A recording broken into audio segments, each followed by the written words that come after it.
It started like any other day in our tech-filled home. I'd built this place to be a fortress of innovation, a shrine to convenience, with sensors, cameras, and voice assistants working in harmony. Lila loved it too. She used the tech for her interactive art exhibits. It was one of the things that bonded us, a shared passion for creativity and engineering. But then, the log showed something odd. Our guest room, which was barely used, started showing activity lights turning on, the thermostat adjusting, sensors picking up motion always when I was at work. It wasn't just once or twice. It was frequent, almost daily. At first, I thought it was a glitch. I wrote the damn code. It wasn't supposed to mess up. So, I decided to dig deeper. That's when I found the footage on our private server. My stomach dropped as I scrolled through it, frame by frame. There she was, Lila, walking into the room with him. At first, I couldn't process it. Him, my friend, someone I trusted. I felt my blood boil.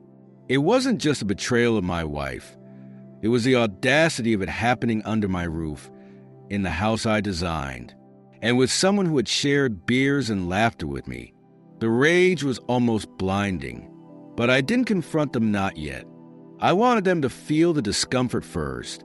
So, I turned our smart home against them. A flicker of lights here, an abrupt drop in temperature there. Strange whispers from the voice assistant at night. Lila thought it was spirits. Her lover, well, he just looked terrified. I planned to confront them soon, but that's when I uncovered something darker. Lila wasn't just betraying me emotionally, she was being used. Her lover wasn't just some random guy. He had a hidden agenda, something that threatened to destroy everything I'd worked for. This wasn't just about infidelity anymore. It was about survival. The rage simmered in me like a slow-burning fire. I wanted to barge into the guest room, scream at them, throw him out, demand answers. But something held me back. Maybe it was pride, maybe it was strategy, I wasn't sure. All I knew was that I needed to dig deeper. I started combing through the logs and footage more carefully. Something wasn't adding up. The guy wasn't just dropping by at random. There was a pattern to his visits, a calculated routine. He always arrived on days when I had long meetings, and he never stayed too long, just enough time to plan his charm and, apparently, other things. Then there was the odd behavior with the tech itself. Devices were being accessed remotely, but not by me. I found anomalies in the code lines I hadn't written, adjustments to protocols I hadn't approved. My stomach turned as I realized someone had hacked into my system, and whoever it was knew exactly what they were doing. That's when it clicked. This wasn't just about sex or betrayal. This was a heist. My prototypes, my ideas were all in this house. Designs for the smart home systems I'd spent years perfecting. Systems that could revolutionize the industry. And somehow, this guy was siphoning it all off under my nose. Lila, did she know? Was she complicit in this? Or was she just a pawn in his game? I decided to test them. That night, I made sure the house played along like nothing was wrong. I even told Lila I had a business trip coming up.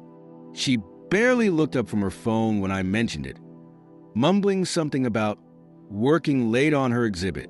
Her working late was happening all right. The next day, I left the house as usual, but circled back to a nearby cafe where I could monitor the cameras on my laptop. As expected, he showed up within an hour. This time, I watched every move. They sat in the guest room, her laughter grating on me as he leaned in close, his hand casually resting on her leg. But then he did something different. He reached into his bag and pulled out a small device. A USB drive, maybe, or a transmitter. He plugged it into the smart hub console I'd built into the guest room. My chest tightened. This wasn't just personal anymore. He was stealing from me. I let the footage play while my mind raced. Confront them now? Call the cops? No. That would be too easy and not nearly satisfying enough. If they wanted a game, I was going to play. And I was going to win. I spent the next night setting my trap. They thought they were clever, but they underestimated me. I was the architect of this home, and every sensor, every camera, every single line of code was mine to command. First, I isolated the guest room's smart hub from the rest of the system. The USB device he had used wouldn't transmit anything past my firewall now. Next, I rewrote the logging scripts so that every action he took would be mirrored in a sandbox environment. He'd think he was stealing my data, but he'd be swimming in a pool of decoys, useless gibberish that looked real. But I didn't stop there. I wanted to get in their heads. The first time he came back, I started small. As they settled into their usual routine, I dimmed the lights in the guest room, flickering them just enough to catch their attention. Lila gasped, clutching his arm. He laughed it off, muttering something about old wiring. Idiot. My house didn't have old wiring. When they moved to the couch, I adjusted the thermostat. It started slowly rising a few degrees every 5 minutes until the room was sweltering. Lila stood up, fanning herself, visibly annoyed. "Did you mess with the thermostat again?" she asked him. He swore he hadn't, pulling out his phone to check.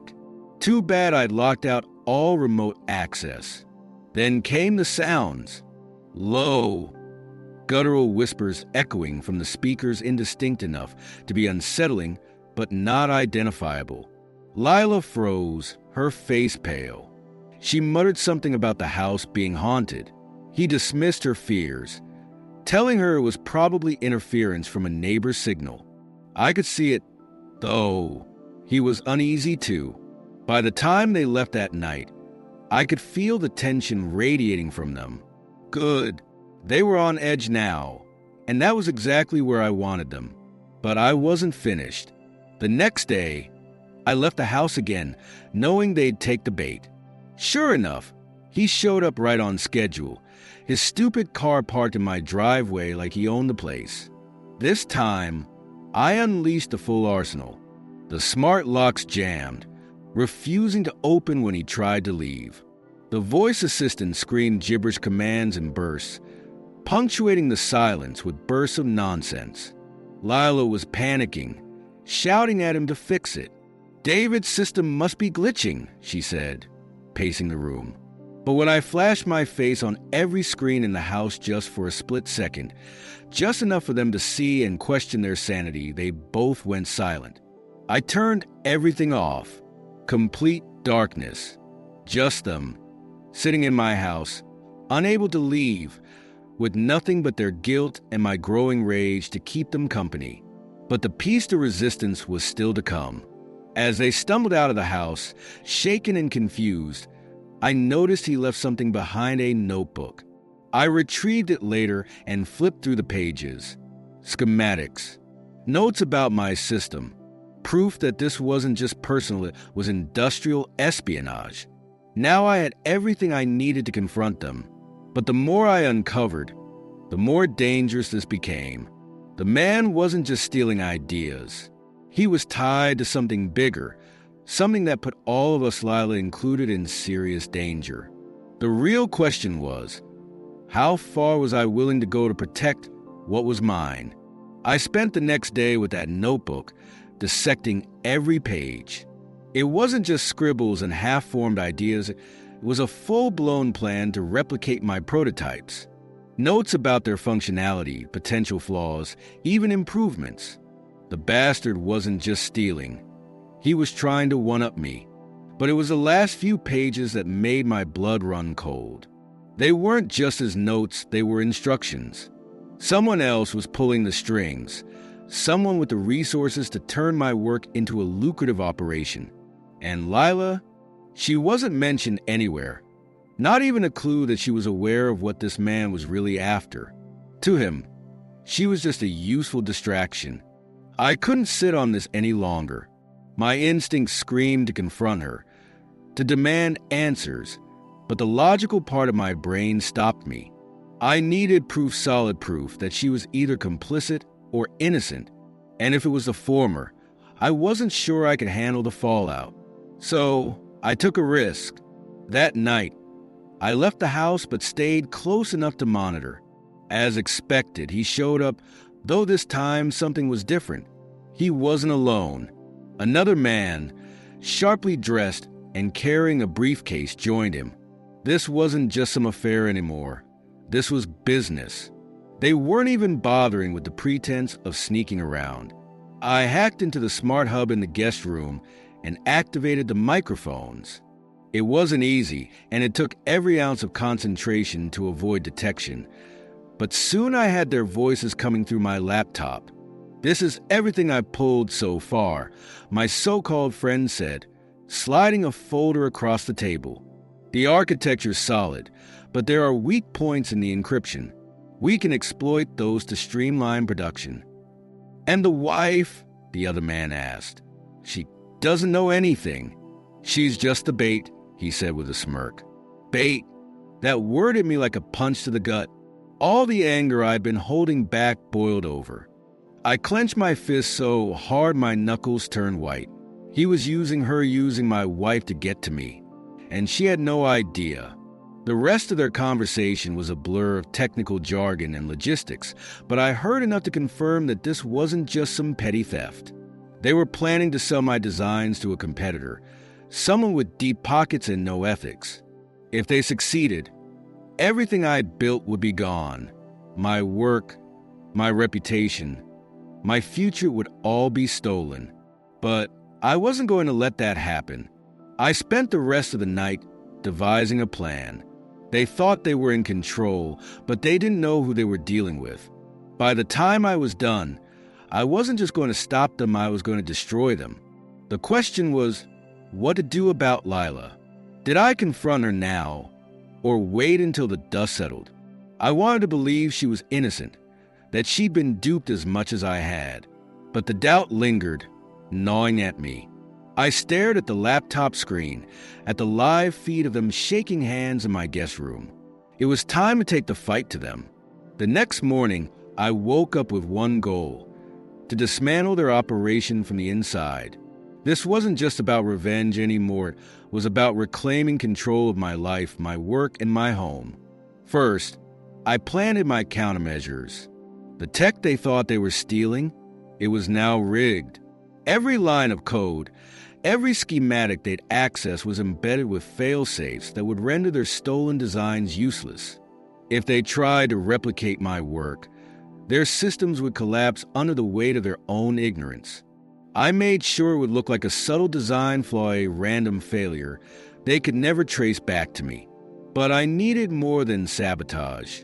I needed evidence, something I could use to protect myself legally and destroy them if it came to that. I upgraded the guest room's camera system, ensuring high-quality footage of their meetings. This time, I record every detail of their faces, their voices, their plans. They'd handed me their scheme on a silver platter. Now, I was going to turn it against them. Lila was still acting strangely. She'd been quieter, more distant, which only fueled my paranoia. Was she feeling guilty? Or was she in deeper than I wanted to believe? My gut said she didn't know the full scope of what was happening, but I couldn't take any chances. I installed a keystroke logger on her laptop. I hated myself for it, but I needed to know. What I found broke me even more. Her search history wasn't filled with schemes or plans to cover her tracks. It was full of articles about relationship counseling, about signs of a failing marriage, about how to rebuild trust after infidelity. She bookmarked pages on how to rekindle intimacy, how to navigate difficult conversations, and even a few tearful journal entries about how she felt I was slipping away from her. I slammed the laptop shut, my chest tightening. She wasn't the villain here, at least, not in the way I'd feared. She was just as lost as I was, maybe even more so. But that didn't excuse the betrayal. Even if she wasn't in on the theft, she'd still let another man into our home, into her life, into her heart. I needed clarity, and to get that, I needed to confront her. not with accusations, but with the truth. That evening, I waited for her in the living room, the notebook and my laptop on the coffee table. She walked in, carrying her usual bags of art supplies, and froze when she saw me. "Hey," she said cautiously, "what's all this?" I gestured for her to sit. "We need to talk." Her eyes darted to the notebook. "What's going on?" "Lila, who is he?" I asked, my voice steady but firm. "And don't lie to me. I know everything." Her face crumpled as tears welled in her eyes. "I don't know what to say," she whispered. "Start with the truth," I said, sliding the notebook toward her, "because this isn't just about us anymore." She stared at the notebook, her hands trembling as she opened it. For a moment, I thought she might try to deny everything, to play dumb. But instead, she broke down, sobbing into her hands. "I didn't know," she choked out. "I swear, I didn't know he was stealing from you. It wasn't the confession I expected, but it was something." "Then tell me why," I pressed. "Why him? Why our house? Why now?" She wiped her tears, her voice trembling. I thought he cared about me. You've been so distant, David. I felt invisible. He made me feel seen, and I know that doesn't excuse it, but I didn't know he was using me." Her words hit me like a freight train. I wanted to hate her, to scream at her, but part of me knew she was telling the truth. And another part of me couldn't ignore the role I'd played in driving us apart. But this wasn't over. Not by a long shot. "Lila," I said, leaning in, "if you really didn't know, then I need you to help me stop him. If you want to make this right, you have to trust me." She nodded, her eyes filled with fear and shame. "What do you want me to do?" I gave her a grim smile. "We're going to set a trap." Lila sat across from me, her eyes puffy and red. I could see the guilt etched across her face, but I didn't have time to dwell on it. We had work to do, and every second mattered. "First," I said, sliding my laptop toward her, "I need you to keep acting normal. Keep seeing him. Pretend like nothing has changed." She flinched. "David, I don't dash." "You have to," I interrupted. "If we spook him, he'll disappear. And if he disappears, all of this everything he's stolen, it's gone. This is the only way." Her hands gripped the edge of the table. "You're asking me to keep lying to him? To you? To everyone?" "Yes," I said bluntly, "because I need him to think you're still on his side. And I need him to trust you enough to slip up." She didn't respond immediately, her gaze fixed on the notebook still on the table. Finally, she nodded. "Okay, but you have to promise me something." "What?" Her voice cracked. "Promise me that after this, we'll figure us out. I'll do anything, David, but I need to know there's a chance for us after this is over." I stared at her for a long moment, torn between anger and something else I couldn't quite name. "We'll see," I said finally. It wasn't the answer she wanted, but it was the best I could give. Over the next few days, we executed the plan. Lila kept meeting with him, pretending everything was normal. Meanwhile, I stayed behind the scenes, monitoring every move they made and recording everything. She fed him the fake data I'd prepared more detailed than before, designed to look like the crown jewels of my work. It wasn't easy. There were nights when I wanted to storm into the guest room, tear him apart, and end it right then and there. But I held back, waiting for the moment when I could bring it all crashing down. And then, finally, it came. Lila called me one afternoon, her voice shaking. "David, he wants to meet again. Tonight. But he's bringing someone else." "Who?" I asked, already reaching for my laptop. I don't know. He just said it was someone important.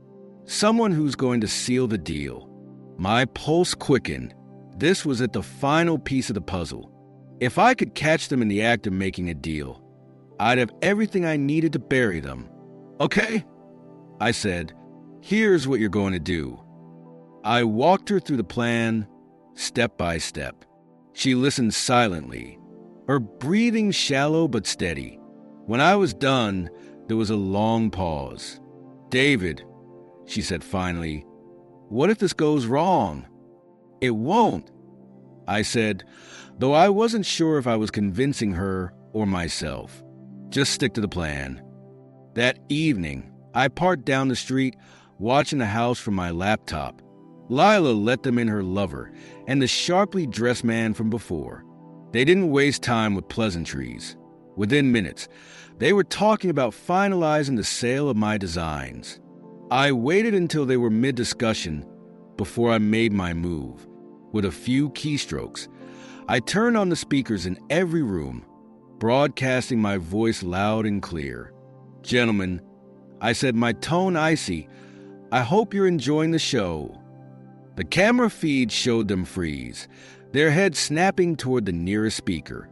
Lila played her part perfectly, looking confused and scared. David, she said, her voice trembling. What's going on? I ignored her. You're probably wondering how much I know, I continued, watching as panic set in on their faces. The answer is everything. I locked the doors remotely, the sound of deadbolts echoing through the house. You're not leaving until the cops get here. And trust me, they're on their way. The sharply dressed man bolted for the guest room's smart hub, clearly aiming to destroy the evidence. Too bad for him, I'd already isolated the data. Lila's lover just stood there, pale and sweating. David, please, Lila said, playing the role of the panicked wife. What are you doing? I'm cleaning house, I said coldly, starting with them.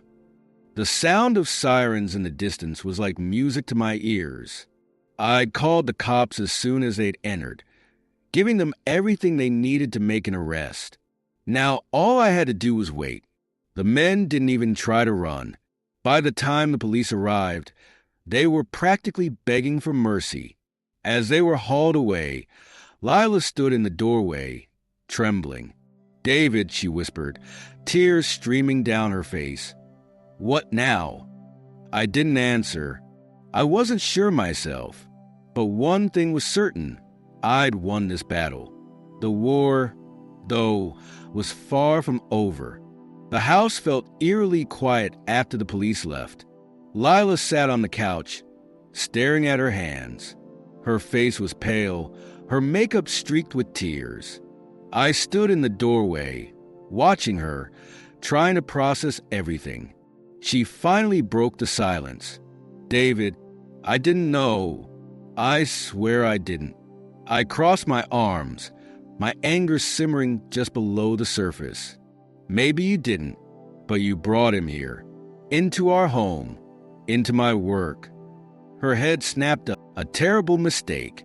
But I didn't know he was using me like that. You have to believe me. I wanted to believe that she'd been as blindsided as I was.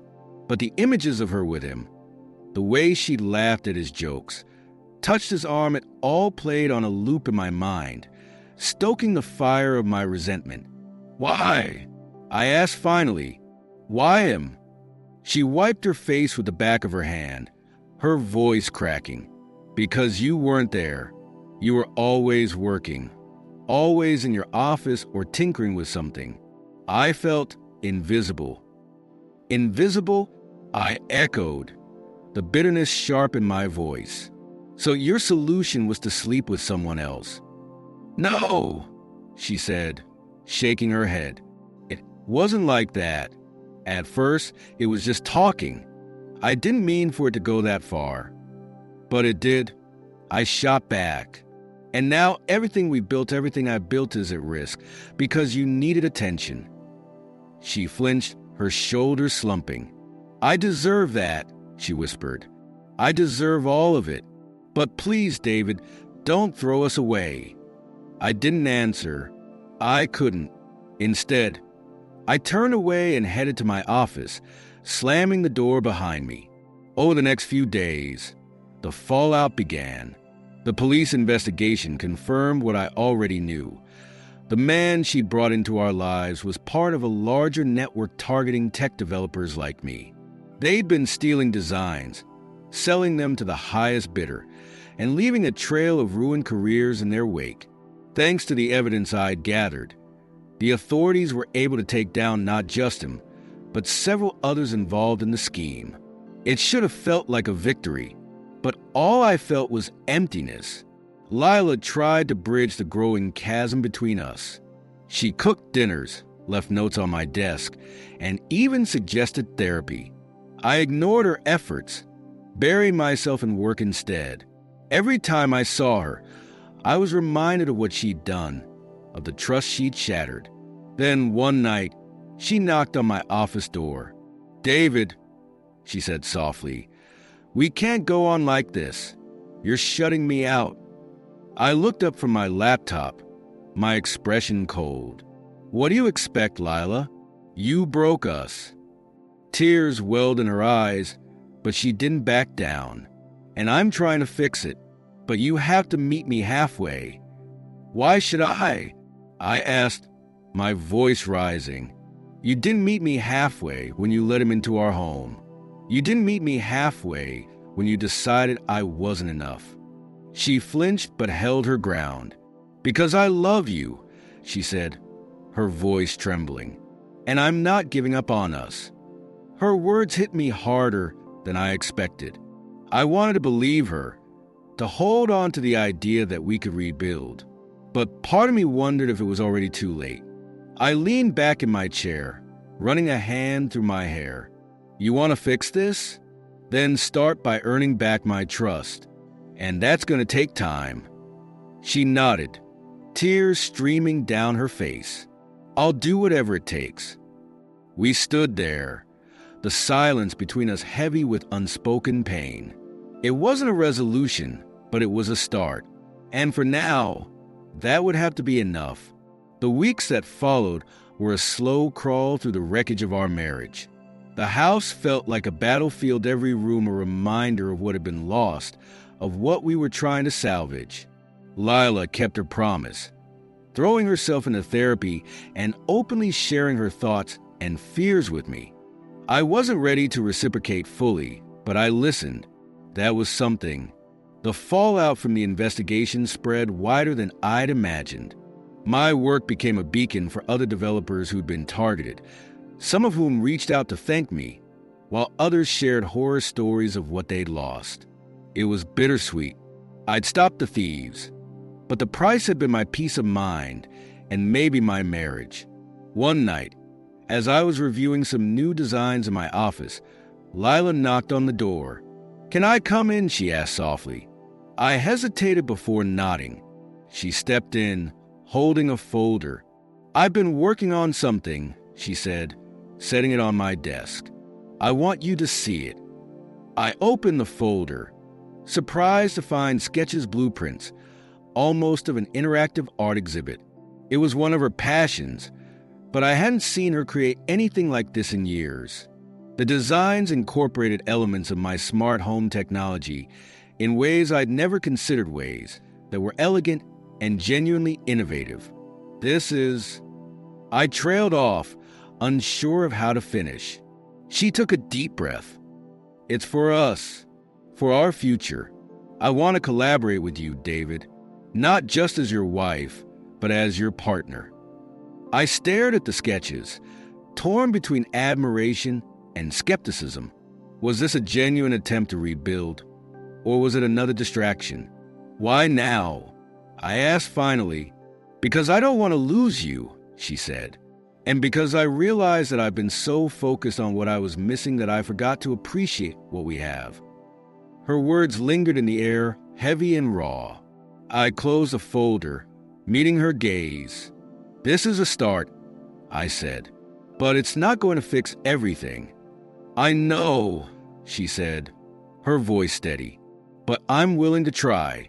Are you?" It wasn't an easy question to answer. Part of me wanted to let go, to cut my losses and move on. But another part of me, the part that still remembered why I'd fallen in love with her, wanted to believe we could find our way back. "I'll try," I said finally. It was the truth, even if it wasn't a guarantee. Months later, the exhibit launched, a collaborative effort that showcased the best of what we could create together. It was a success, drawing praise from both the tech and art worlds. People marveled at how seamlessly the technology blended with the artistry, unaware of the pain and betrayal that had forged it. As we stood together at the opening, Lila reached for my hand. I hesitated for a moment before taking it. Her grip was firm, steady, a silent promise to keep trying. Our marriage wasn't perfect, and it might never be, but we were rebuilding, piece by piece, trusting that the foundation we'd laid years ago was strong enough to hold. For now, that was enough. The story closes here, with the question still lingering. How do you rebuild when everything you believed in was a lie? Slowly, painfully, and with no guarantees. But sometimes that's enough to start again.